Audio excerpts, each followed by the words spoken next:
30% des entrepreneurs indépendants échouent dans les 3 premières années, mais ce chiffre chute drastiquement pour les franchisés. Pourquoi? Parce qu'en franchise, l'échec et les grosses difficultés rencontrées ne sont pas une fin, mais une leçon qui permet de rebondir, comme nous l'explique Richard Clerc, fondateur de la franchise Kick and Buy Auto, Nicolas Mouche, directeur du réseau Le Club, et Hervé Canchel, franchisé Cap Session France.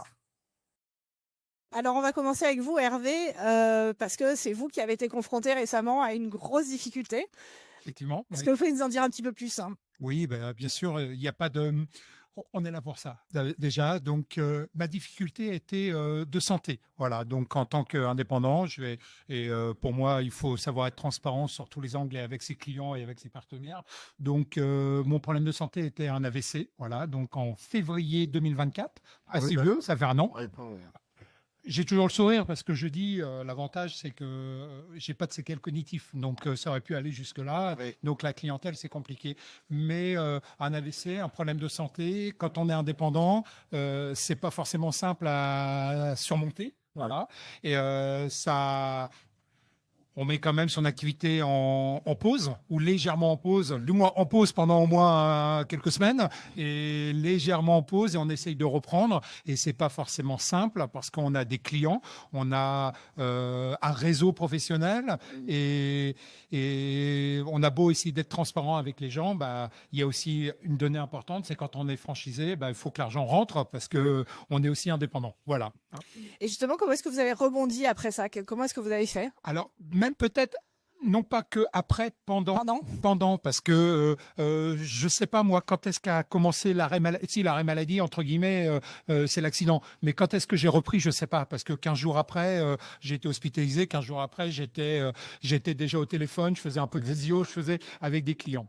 Donc je sais pas quand est-ce que j'ai rebondi. Par contre, la force, c'est que d'être dans un réseau, en tout cas, ça c'est une vraie force parce que j'avais des clients. Donc mon premier réflexe a été de transmettre mes dossiers à un confrère qui est en région parisienne, Nicolas. On s'entend très très bien. Donc il a repris. Il y a le directeur de la franchise, fondateur même Grégory, qui a repris un dossier parce qu'on avait une visio rapide avec un cédant et un repreneur. C'est lui qui a repris. Donc l'avantage, c'est j'ai pas rebondi après. C'est que Tout de suite, finalement. oui, c'est ça, mais tout de suite, mais avec un besoin de modérer mon travail, ma présence, c'est normal. J'étais fatigué, voilà, ma franchise était vraiment présente pour ça. Voilà. C'est ce que j'allais dire. Sans le réseau, vous auriez pas pu rebondir de cette manière-là. Ouais, je pense que sans le réseau, j'aurais pas pu rebondir, mais je vois même un autre terme que rebondir. J'aurais pas pu essayer de faire cette phase de ciseaux et de continuité. Voilà. Oui. C'est que j'aurais certainement été face à des vrais problèmes à la fois financiers parce qu'il faut que ça rentre l'argent, être dans un réseau. Mes collègues ont repris. Nicolas a fait des ventes de sociétés que j'avais, donc ça m'a fait aussi de la trésorerie. Donc il y avait mon écosystème était maintenu, mes clients étaient suivis, et pour moi j'ai trouvé cela très essentiel en fait. Essentiel pour être encore là maintenant.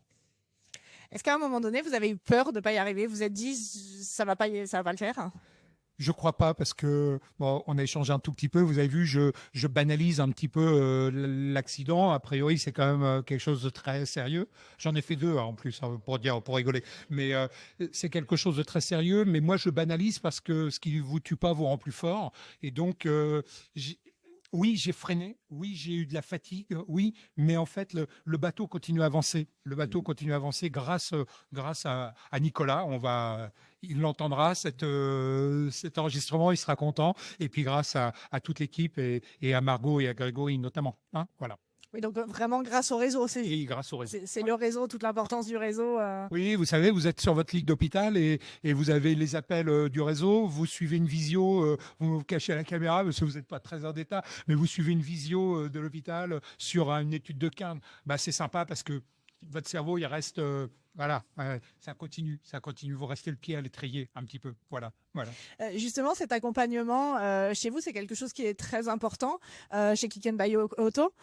Comment est-ce que ça se matérialise? Comment vous accompagnez des franchisés qui peuvent être confrontés à un échec? Comment vous... Alors nous, on le gère d'une façon différente. Souvent, on prend rendez-vous avec ces franchisés pour essayer de revoir ça en formation. Donc, on les invite à nouveau à venir en formation pour voir quels sont les problèmes, qu'est-ce qu'ils n'ont pas compris lors de la première formation. Après, nous, c'est vrai qu'on n'a pas trop ce genre de problème parce que dès le démarrage, dès le recrutement, on prend des gens quand même qui s'y connaissent en commerce, qui ont un bon relationnel. Donc, on recherche plutôt ce type de profil.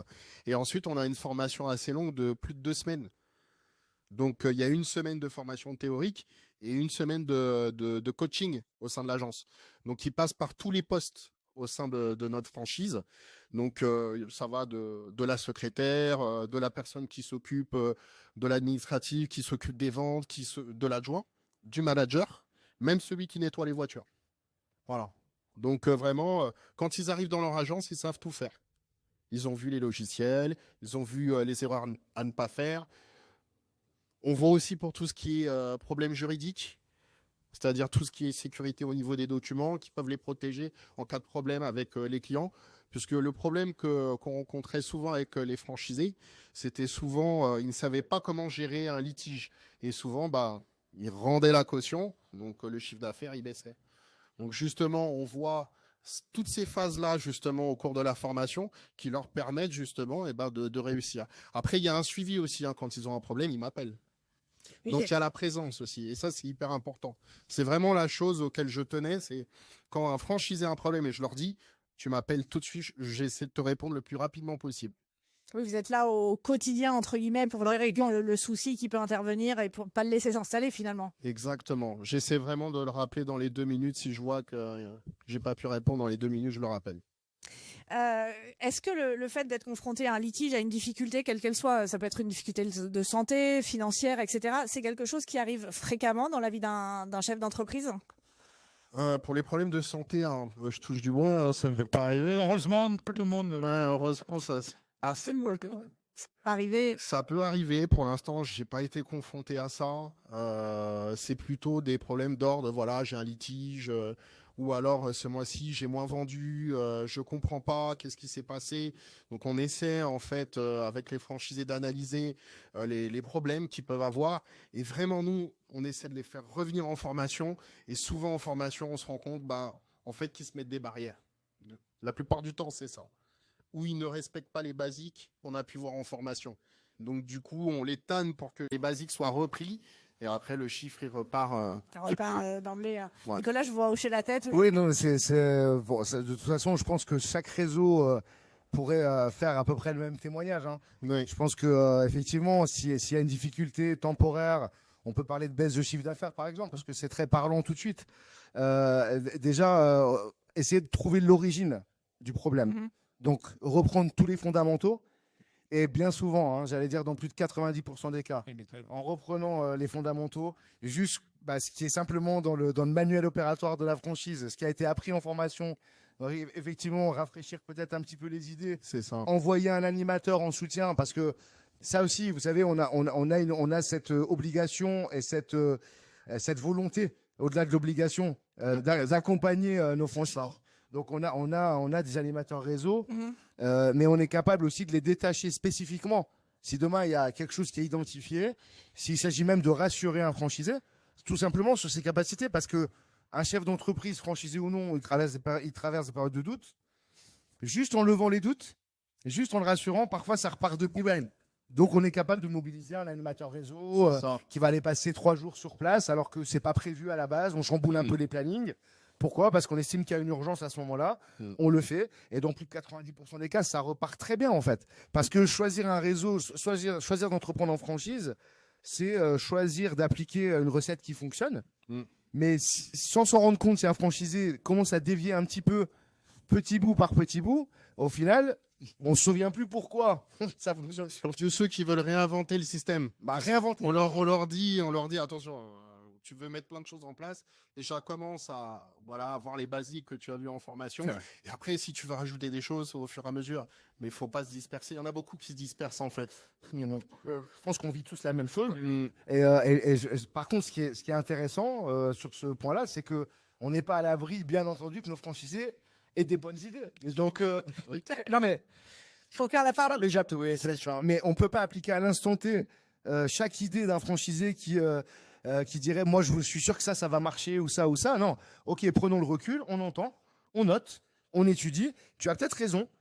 Et si tu as raison, bah écoute, la bonne nouvelle, c'est qu'on va partager cette nouvelle bonne pratique à travers tout le réseau, en fait. Exactement. Et c'est ça, en fait, Mm. c'est collaboration, Mm. Oui, C'est ça. à plusieurs, on va plus loin. évidemment. Moi, je les laisse tester en général. Quand ils ont une idée à m'apporter, bah, teste pour 1 mois. Au bout d'1 mois, tu m'apportes les résultats et on voit si on peut le proposer à tout le réseau. On l'a déjà fait à de nombreuses reprises. C'est pas mal ça. Ouais, l'initiative locale va pas être synonyme d'échec. L'initiative locale, on la teste et puis après on voit si on l'applique ou pas, si besoin. Ça apporte énormément au réseau si ça marche, donc pourquoi pas tester. Oui, autant essayer d'aller de l'avant avec cette idée-là, mais vous rejoignez tous sur le fait que dans la majorité des cas, un échec, c'est parce qu'on a essayé de réinventer la poudre et que Exactement. C'est très fléchant. Quand ils veulent tout réinventer. Ils disent ah oui mais ça je trouve ça fonctionne pas mais il n'a pas encore essayé. Totalement. Donc, comment tu peux dire que ça marche pas si t'as pas déjà essayé chez toi? En fait, il y a ce paradoxe total.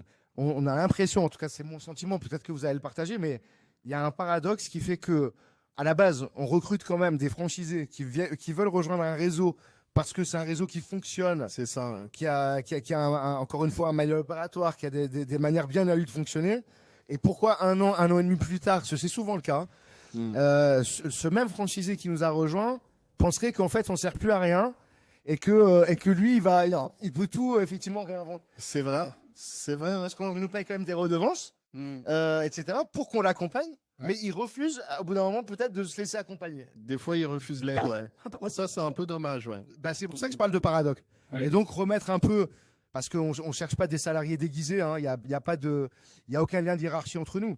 Mais à un moment donné, effectivement, remettre un petit peu le débat au centre et dire voilà, il y a peut-être quelque chose qui va moins bien chez toi, mais posons-nous les bonnes questions. oui, c'est important de tout remettre à plat et de se dire concept qui est éprouvé, quelque chose qui est là, il faut peut-être l'appliquer jusqu'au bout pour Mais- tout. Mais attention, il faut aussi que la personne ait le caractère qu'il faut pour pouvoir prendre du recul et se dire ouais là-dessus j'ai déconné. Bon voilà, je repars à zéro, j'écoute ce qu'il a à me dire. Il faut avoir la force mentale aussi pour ça. Il y en a malheureusement, c'est pas forcément dans la plupart du cas, c'est leur business, c'est quand même ça. Ou alors, c'est que à un moment donné, on n'est plus d'accord. Ça peut arriver. Hein. Ouais, ça peut arriver ça. On est beaucoup. peut évoluer aussi. Parce que les gens évoluent, parce qu'il y a des situations qui C'est ça. familiales ou autres. Hein. Il y a tellement plein de choses. Mais bon, c'est un beau métier. En tout cas, c'est le rôle d'un franchiseur d'être aux côtés de ses franchisés, enfin des franchisés qui peuvent éprouver des difficultés. C'est son premier rôle. C'est son premier rôle. C'est notre premier rôle. Ouais. Là-dessus, je suis entièrement d'accord. Et Ça- c'est un rôle hyper important parce que si on ne suit pas nos franchisés ou si on ne les aide pas, Oui. il y en a certains, ils ont besoin de cette aide. On remarque qu'il y a des franchisés, bon bah, oui, allô, j'ai pas eu de tes nouvelles. Ah mais moi tout va bien, j'ai fait 20 ventes. Bon bah super, bah t'hésites pas si tu m'as... Enfin voilà. Et il y en a d'autres, ils nous appellent toutes les semaines. Ils ont besoin d'avoir cette approche avec quelqu'un pour les rassurer. Des fois, on parle même de nos litiges hein, et on en rigole et ça leur donne du plomb. Ça, c'est les cas de figure généraux, j'ai envie de dire. Il y a des cas de figure un peu plus spécifiques. Je pense notamment au Covid, qui a été une période. Alors, on est en 2025. On a parfois l'impression que ça n'a jamais existé. Et alors, moi, le Covid, ma franchise n'existait pas avant le Covid. C'est après le Covid que j'ai créé ma franchise. Donc nous effectivement, on développe la franchise depuis 2015. Donc on développait déjà depuis un moment. Et ça a été une période noire. Et on a vécu 2 vagues successives de fermeture totale de nos boutiques parce qu'à un moment donné, tout le réseau était fermé. Tout simplement parce qu'on n'avait plus le droit de... Ouais, c'est la peur, nous, on installe. Voilà. Enfin, on pouvait plus ouvrir à la clientèle. Donc, avec des franchisés, alors, dont la plupart ont été pris en charge par l'État parce qu'il y avait un dispositif. Oui, il y avait le dispositif d'aide de l'État et surtout pour la restauration aussi. Il n'y en avait pas pour la restauration. Qui est très peu pris en charge. Faut pas l'oublier. Et ça arrivait, mais les chefs d'entreprise beaucoup moins bien. Ouais. Il n'y avait pas d'aide pour les salaires. Quelque chose qui venait d'ouvrir peu de temps avant, lui, il était très mal. Ah bah, oui. Alors, je peux te dire qu'on a eu le cas. Ouais, bah oui. Et que malheureusement, et bien malgré nous, ça s'est pas bien terminé, faut le dire. Mais 100% Covid, quoi, malheureusement. La cause de cette fermeture. Mais pour le reste, effectivement, nous, on a accompagné nos franchisés. C'est-à-dire que on a fait le choix à la tête de réseau de continuer à bosser. D'accord. On avait la possibilité de le faire, on pouvait s'organiser. On a continué pendant ces périodes-là à dire, OK, si nous, on arrête de bosser, en fait, comment on va repartir derrière ? On n'aura pas réfléchi au jour d'après, on n'aura rien fait. Donc, on va redémarrer comme ça s'est arrêté. Il faut qu'on redémarre sur des choses qui vont donner aux clients l'envie de revenir tout de suite. Donc, on a fait ce pari-là, qui a été gagnant. Mais en attendant, ça veut dire que nous, on continue à avoir des charges fixes à la tête de réseau. Hein. Nos loyers, on les payait. Enfin, tout ce qui était nécessaire à faire vivre cette tête de réseau. Et en même temps, on a quand même exonéré 100% nos salariés, nos franchisés de leur redevance, parce qu'il y a quand même une notion dans un contrat de franchise, c'est que même s'il fait 0 chiffre d'affaires un franchisé, en tout cas contractuellement, Il doit la minimum contractuel. Il doit la redevance, quoi. C'est ça. Qui est représenté chez nous 1500 € hors taxe par mois, par franchisé. Ah oui, oui. Alors, on a été capable, on a exonéré pendant 6 mois, donc sur ces 2 périodes, l'intégralité du réseau. On s'est privé de ce revenu en se disant, il faut vraiment qu'on les soulage. On continue à bosser et on verra ce que ça donnera. C'est un beau geste aussi. Si. Mais il faut avoir les moyens de le faire aussi. Mais ça prouve que c'est un réseau fort, du coup. Ouais. Ça nous a quand même. Ouais. Ah bah oui. Ah bah oui, bien sûr. Mais c'est vrai que, bon, on n'est pas des super-héros, hein, on n'attend pas des lauriers. Bien sûr. On ne l'a pas vu différemment. On s'est dit comment on va faire pour les accompagner au mieux chacun. Ils sont déjà, tout le monde est déjà un peu dans la panique. Voilà. On a trouvé cette manière-là. Et honnêtement, si c'était à faire, on le referait. Alors, c'est une période extraordinaire. Hein, à cause... Oui, on espère. Oui, c'est ça. Mais voilà. Mais sinon, après, pour tout ce qu'on disait depuis tout à l'heure, l'accompagnement, bien entendu, au-delà d'une période extraordinaire, le quotidien. Oui, il est là, mais en même temps, à une période comme ça, effectivement, celle du Covid, on espère ne jamais en revivre, voilà, mais on n'est jamais préparé à ça, finalement, comme du jour au lendemain. Il y a des informations en temps réel, parce que nos franchisés, ils attendaient ça aussi de notre part. Ça rendait tout. Qui venait dans les médias, etc. Donc, nous, on se renseignait en temps réel, on diffusait les messages, des informations qu'on avait en temps réel, on essayait de leur donner un peu de perspective. Et puis de régulièrement les rappeler. On a fait un point téléphonique avec tous, sans exception, plusieurs fois par mois pour prendre la température, discuter, éviter que le moral tombe totalement à zéro. Voilà, on a continué en fait notre boulot. Après, honnêtement, on est passionné par ce qu'on fait. Hein. Il faut dans un cas comme ça. On est passionné, donc j'allais dire, ça nous a pas coûté tant que ça nous a paru naturel en fait. Et vous en avez tiré quelle leçon de tout ça dans sa globalité? En fait, on se sent plus fort. Parce qu'on se sent plus fort tous ensemble. Parce qu'en réalité, oui, en tant que on avait une responsabilité de franchiseur à ce moment-là, d'essayer de faire passer cette période difficile à nos franchisés. Mais en même temps, on a tissé des liens encore plus forts avec le réseau. Parce qu'on avait plus le temps de se parler. C'est aussi des enseignements pour la suite. Comment on peut faire pour prendre plus de temps les uns pour les autres, pour se parler. Jusqu'après, ça a repris de plus belle. Donc voilà. Et c'est vrai que ça a été une très bonne leçon et de très bons enseignements. Et ouais, le réseau est ressorti plus fort et la tête de réseau aussi. Et puis c'est une marque de confiance hein, avec vos franchisés. Du coup, le geste que vous avez fait, ils vont pas l'oublier. Ça aussi, c'est. Ah oui. Honnêtement, je t'assure qu'on l'a pas fait pour ça. Oui, je comprends. Et c'était pour les aider. C'était pour les aider. Ça crée des liens très forts, en fait. Et effectivement, on a ressenti qu'il y a eu Bah oui, ça les a encouragés, ça les a soulagés, puisque comme tu as dit, tu as quand même ton loyer à payer, tu as quand même des salariés potentiellement à payer. Donc ça, je crois, il y avait quand même une aide, je crois. Il y avait fallait quand même payer des choses. On vous entendra plus, Nicolas. Je crois qu'il faut vous rapprocher un peu du micro. On vous entendra plus, sinon. Pardon. C'est pas grave. On a eu à peu près l'intégralité de votre échange, mais on n'entendait plus les derniers mots. Nous, on était bien, on échangeait. C'était parti. On va couper les micros et puis on va reprendre tous les deux. On peut arrêter la caméra. J'allais juste vous demander, on va être obligé de l'arrêter, la caméra, mais je voulais vous demander si votre réseau, du coup, s'était adapté. Il y a eu des changements qui se sont créés à l'issue de cette période-là. Oui, encore une fois, je pense autour des liens qui se sont créés. Et nous-mêmes face à une situation, forcément, quand on est confronté, si je vous dis maintenant, escalader le mur qui est là, vous l'avez jamais fait, mais je dis, vous n'avez pas le choix. Oui, on s'y met et puis vous vous sentir changer en fait, et avec une nouvelle dynamique, etc. Donc ça nous a apporté à nous, tête de réseau, et au réseau. Ouais. Donc oui, finalement, ça s'est transformé en quelque chose de très positif. Parce qu'il n'y a pas eu de gros dégâts autour du Covid chez nous. Franchement.